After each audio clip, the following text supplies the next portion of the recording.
Je sais que cette théorie des Razmoket est partout sur internet, mais je ne l'ai entendue pour la première fois que très récemment et je voulais partager cela avec vous parce que cela m'a beaucoup choqué.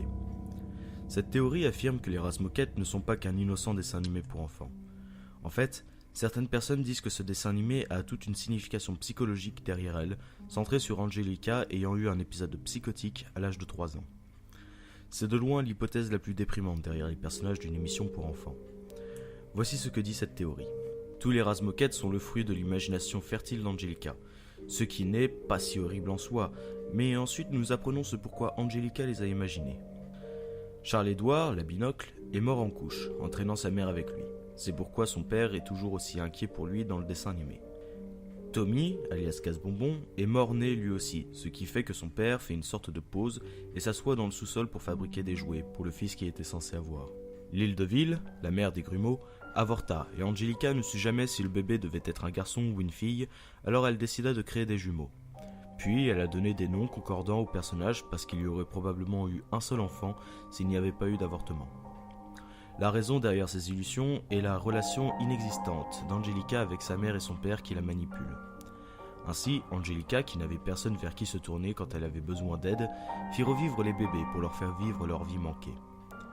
La théorie s'étend même sur le spin-off des Razmoket, les Razbitume, un dessin animé qui découle des années 90. Dans les Razbitume, Angelica est une schizophrène bipolaire accro à la drogue et l'héroïne, car il l'aide à maintenir son délire. À ce stade, nous apprenons que la mère biologique d'Angelica est morte d'une overdose d'héroïne quand elle était petite. Le nom de sa vraie mère était Cynthia, d'où le nom de sa poupée. Quand les Razbitume fut annulé, Angelica décéda d'une overdose tout comme sa mère. Jules est le seul bébé qui n'est pas fictif. Cependant, Angelica ne l'a jamais accepté comme vrai et le frappa si fortement qu'il essaya de lui renvoyer l'appareil, lui causant des dommages cérébraux. C'est pourquoi il y a un enfant étrange dans les Razbitume. Suzy, quant à elle, était réellement l'amie d'Angelica.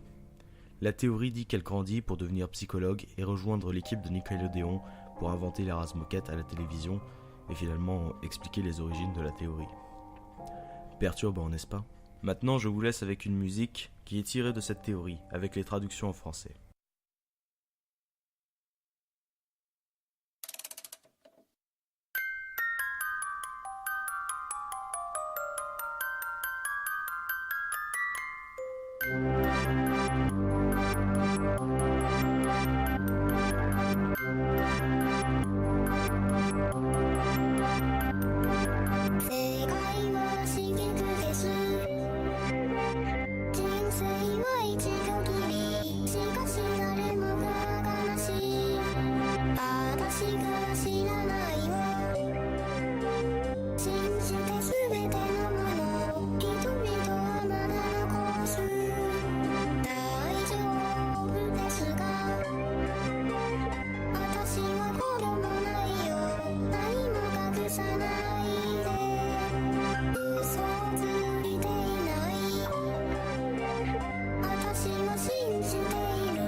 何